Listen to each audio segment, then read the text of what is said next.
Assalamualaikum warahmatullahi wabarakatuh dan selamat sejahtera semua. Hari ni kita sama lagi dengan topik yang sama, topik belt. Okay, so kita dah tengok sikit di bawah topik belt ni, nama dia adalah belt drive. So belt drive ni kita akan buat analisis open system drive. So open system drive usually composed of 3 benda. Pertama adalah input pulley, kedua adalah output pulley, dan yang ketiga kita ada belt yang wrap kedua-dua pulley ni lah. Alright, so dan ini adalah contoh kita itu untuk kita punya discuss pasal sedikit terminologi. Okay, kita menggunakan yang ni lah. Kita menggunakan setup ni. Ada satu pulley, input pulley yang kecil, small pulley, dan juga output pulley kita adalah yang besar di sini. Alright, dan kita dah tengok beberapa jenis term. Pertama adalah sizing dia. Okay, size antara input pulley dan juga output pulley D1 dan D2. Dan kita juga tengok juga jarak antara kedua-dua pulley ni C. Okay, dan yang seterusnya kita juga tengok juga contact angle. Okay, sebab ada satu bahagian part of pulley akan ada wrap dengan belt. Dan kita nak tengok berapa, nak measure berapa contact angle tu. So kita ada contact angle 1 dan juga contact angle 2 untuk bahagian output pulley. Okay, so ada ke semua tu tadi, sizing, okay, C tadi, dan juga size dan juga contact angle kita dah boleh measure. Back length, actual back length, okay, adalah yang color merah di dalam gambar raja ni. So kita boleh kira panjang tu menggunakan rumus yang kita dah summarize satu yang inilah. Okay. Alright, so in terms of contact angle, sebelum saya lupa, contact angle untuk small pulley adalah lagi kecil daripada 180 darjah, dan untuk yang case big pulley dia adalah greater than 180 darjah. Dan untuk sama size, so basically contact angle adalah 180 darjah. Okay, so itu dah kita discusskan pada topik yang lepas. Dan rumus yang panjang ni tadi, okay, back length ni sebenarnya, okay, kalau kita boleh expand menggunakan binomial expansions, so basically kita akan dapat this estimation of back length. Okay, so daripada estimation of back length ni dia lebih mudah berbanding yang menggunakan yang equation panjang tu, sebab saya perlukan 3 info saja untuk dapatkan nilai back length. Okay, estimation back length. Dan estimation back length ni usually ada sedikit error saja, dalam 1 ke 2% saja, okay, berbanding dengan yang actual length. Okay, dan bila kita rearrange balik equation estimation of back length, kita akan dapat this approximate center distance yang sesuai. So usually bila design, benda yang kita akan tahu adalah back length tu sendiri dan juga size pulley. So basically nak cari approximate center distance, kita boleh rearrange menggunakan equation yang ni lah. Okay.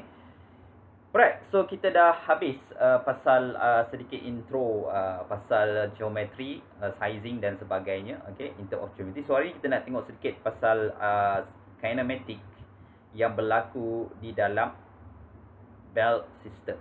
Okay, yang kita tengok tadi adalah geometry saja. So sekarang ni kita nak tengok in term of, kalau saya turn on, let's say saya pasang motor dekat input pulley dan saya punya output shaft di output pulley. So apa saya buat, saya turn on that motor dan basically pulley tu akan berpusing. So bila berpusing, kalau kita ikat belt tu dengan baik kepada kedua-dua pulley, so kita akan nampak nanti belt tu akan bergerak lah dengan satu translational punya velocity. Dan that translational velocity tu dia akan transfer balik that in term of torque dan juga power, okay, dan juga velocity ke output pulley, dan output pulley tu akan berpusing juga dengan satu kelajuan, okay. Dan kita punya, dan result dia adalah shaft pulley tu, okay, untuk kes ni akan berputar lah. Okay, so maksudnya daripada sini akan berlakunya pemindahan kelajuan, bukan saja kelajuan, tetapi torque dan juga power juga akan transmit daripada input kepada output. Tapi untuk kes ni kita nak tengok dulu in term of kinematic dulu. Apa yang terjadi apabila kita turn on ataupun this pulley bergerak, input pulley bergerak, apa akan jadi kepada this system. Okay, so kita nak tengok hari ni, ataupun saya boleh namakan dia sebagai velocity relationship. Okay, okay, benda penting topik untuk hari ini. Okay, so untuk topik yang ni, Sebab gambar raja saya yang kat atas tu dia dah macam serabut sedikit. Mungkin saya perlu lukis balik, supaya kita nampak balik. Saya lukis balik 2 puli tu dan juga satu belt tu lah. So terus saya lukis balik. So ni saya punya center of input pulley, dan saya lukis dia punya pulley dia. Tadi semai pulley. Saya padam sikit nak bagi dia center betul. Dekat sini. Alright, so tu. Dan saya ada output pulley macam sebelum ni. Itu. Dan dia lagi besar lah sikit untuk kes kita buat dia lebih besar sikit. Alright, macam tu. Sorry lah tangan tak bedong lagi.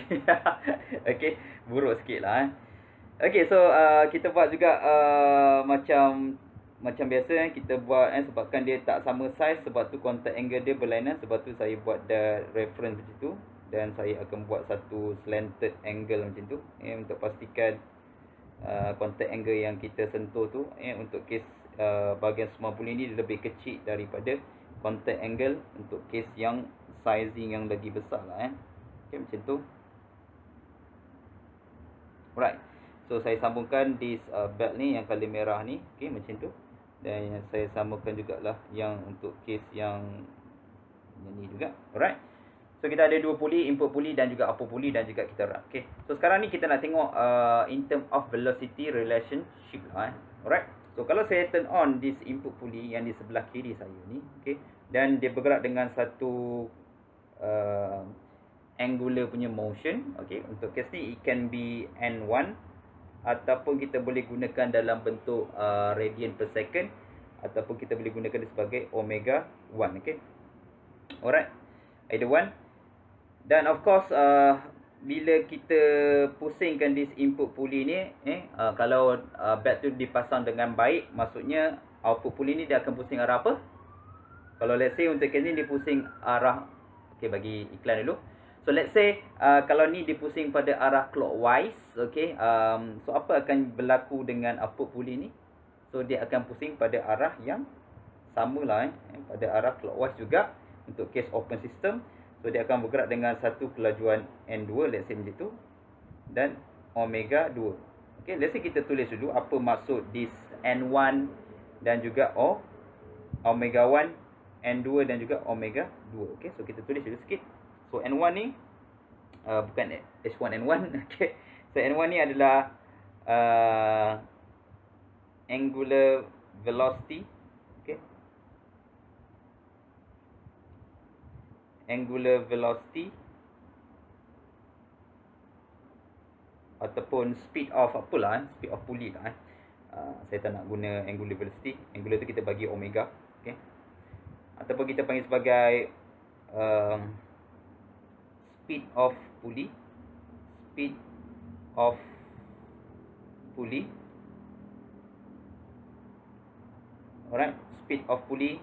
So untuk case ni dia dalam RPM lah So speed ni adalah dia rotate pada dia punya axis tu lah pada pusat pulley tu dia pusing dengan that kelajuan lah So speed of pulley in untuk case ni usually kita akan in RPM lah Ini adalah unit yang paling common kalau dalam motor lah Okay, ataupun rotational speed of pulley of input pulley. Okay, saya terlepas input pulley, so saya padam sikit balik, padam balik lah sorry tersalah dah tua so rotational okay, bawa betul sikit lah rotational speed, okay, of input pulley. Okay, satu adalah represent input, okay, dua adalah represent output lah yang kita dah discuss tadi tu. So N2 adalah rotational, okay, speed of output pulley. Okay, alright, so okay, itu adalah in term of N. Okay, so usually unit dia dalam RPM lah selalunya. Okay, kalau rotational ni, so unit RPM. Okay, kedua-dua ni sama. Okay, dan kita ada omega tadi. So omega 1 ni usually kita panggil sebagai angular velocity. Okay, yang ni kita dah tengok dalam dynamic kan. So angular velocity in selalunya of input pulley. So selalu kita akan tengok ni dalam unit dia dalam radian per second lah. So ini unit yang common untuk angular velocity. Dan omega 2 adalah angular velocity. Velocity of output. Mesti ada tertinggal output puli. So sama macam tadi, unit dia dalam radian per second lah. So tu dia. So speed akan berlaku di sini. So soalan. Alright. Untuk kes ni, untuk setup ni, input puli kecil dan output puli besar. So kalau saya pusing kelajuan motor N1, agak-agak N2 tu dia pusing laju ke, lagi laju daripada N1 ke, ataupun lebih kurang daripada N1 ke, ataupun sama laju ke, ataupun kamu tak tahu. So A, N1, N2 tu akan pusing lebih laju daripada N1 untuk setup ni. Yang kedua, N2 akan kurang laju daripada N1. Yang ketiga, dia sama kelajuan. Dan yang keempat adalah kamu tak tahulah. Mana jawapannya? Jawapannya mana satu? Alright. So untuk setup ni, N2 akan bergerak lagi kurang laju. Maksudnya dia akan bergerak kurang daripada N1. Alright. Macam mana kita nak tahu ni? Saya rasa ramai dah tahu. Ramai yang dah tahu boleh agak. Tapi macam mana kita nak proofkan yang that N2 tu adalah bergerak lebih kurang laju daripada N1. So itu yang kita punya persoalan sekarang ni. Macam mana kita nak tahu daripada situ. Alright. So benda tu yang kita nak tengok nanti. So macam kita nak tengok benda tu. Sebab tu kita kena cari velocity relationship lah. So pertama, apa yang akan berlaku sebenarnya bila kita turn on that input pulley, dan input pulley tu akan bergerak, dia akan berpusing. Apa akan terjadi that belt, belt yang color merah tu sebenarnya dia akan bergerak dengan satu velocity. Alright, so bila saya turn on, so this belt, yang color merah di dalam lukisan ni, dia akan bergerak dengan satu kelajuan V. Dan dia sentiasa tangent dengan arah tu. So semua ni bergerak dengan sama laju. So saya lukis ni maksudnya nak tunjukkan dia bergerak. So ni adalah vektor dia. Sama magnitude semua. So dia tak boleh bergerak dengan tidak sama magnitude. Kalau tidak akan berlaku acceleration. So acceleration akan menyebabkan this belt ni ataupun this belt ni akan putus lah. Sebabkan ada perbezaan acceleration lah. So sebab tu dia mesti di dalam ni dia akan bergerak dengan satu constant velocity. Semua belt ni. So rajin pula saya lukis semua V ni. So saya nak menunjukkan yang di atas color merah tu semua akan bergerak dengan satu kelajuan yang sama. So ataupun kita boleh panggil sebagai V belt. So V belt ni bergerak arah translational. Arah linear. Dan dia adalah tangent ke atas semua belt punya point lah. Tapi untuk yang N1 dan N2 dan ataupun omega 1, omega 2 tu adalah dia bergerak secara rotational. Bergerak pada paksi dia lah. Itu adalah rotational speed. Sebab tu unit dia adalah radian per second ataupun RPM tadi. So yang ni V ni mungkin unit dia dalam meter per second ataupun millimeter per second. Unit velocity. So bila kita turn on N1, so belt akan bergerak dengan satu kelajuan yang sama, V. So V ni kita boleh measure. Kalau kita ingat lagi dalam dynamic, rumus dynamic, so untuk pulley, sebab kita boleh tukarkan, kita boleh convertkan daripada rotational kepada translational speed kalau kita tahu size lah. So let's say kalau saya tahu size, size R1, R1 dan juga saya tahu juga size R2. So basically kita boleh measure this V. V yang belt tu kita boleh measure ataupun kita boleh quantify. So saya boleh tulis dia adalah V adalah R1 omega 1. Ataupun V sama dengan R2 omega 2. So since yang merah tu adalah sama kelajuan, so kita boleh assume that, so let's say saya tulis 1. So saya boleh assume that, so ni adalah V tadi, so V1, so ini adalah saya punya V2, let's say begitu. So saya boleh cakap that V1 adalah sama dengan V2 adalah sama dengan V yang di atas bed yang color merah, so sama kelajuan semua tu. So since kita dah tahu benda tu adalah sama kelajuan, so kita boleh replacekan this R1 omega 1 sama dengan R2 omega 2. So ni adalah kita panggil sebagai velocity relationship, yang patut semua orang tahu. So V belt sebenarnya kita boleh kira menggunakan rumus V1 dan juga rumus V2. Dan since kita tahu that V1 dan V2 tu adalah sama kelajuan, sebab tu kita boleh masukkan rumus V1 ni ke dalam equation ni dan juga ke dalam equation yang ni. Alright.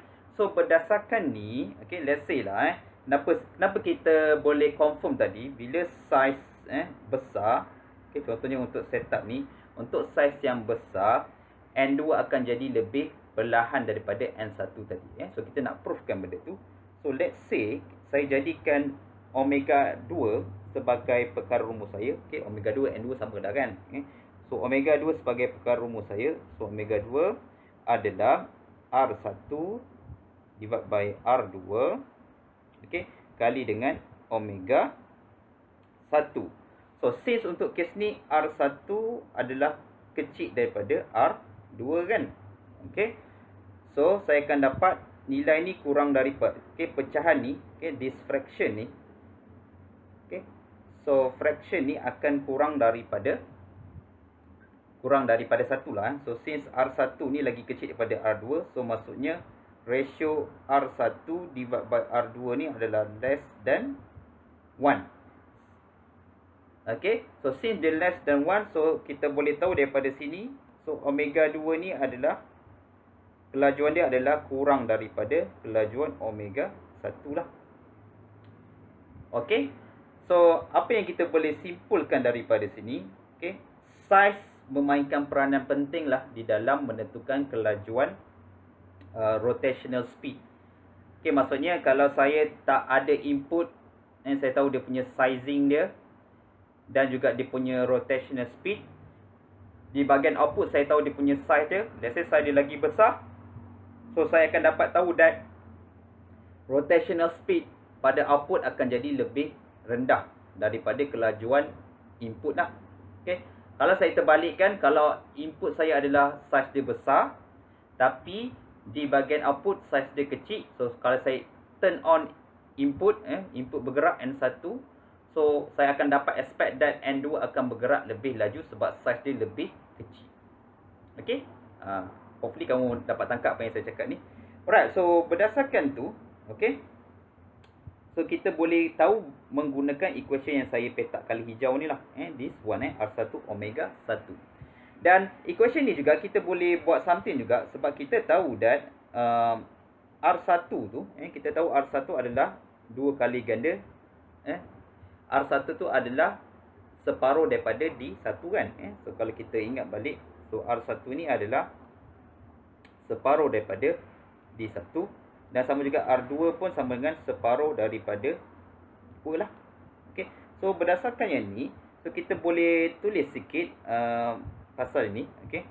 So kalau saya masuk balik equation yang tadi tu, R1 omega 1 sama dengan R2 omega 2, saya replacekan this R1 dan juga R2 di dalam equation ni. So kita akan dapat juga D1 over 2 omega 1, so D2 over 2 omega 2. So basically dia boleh potong 2 ni.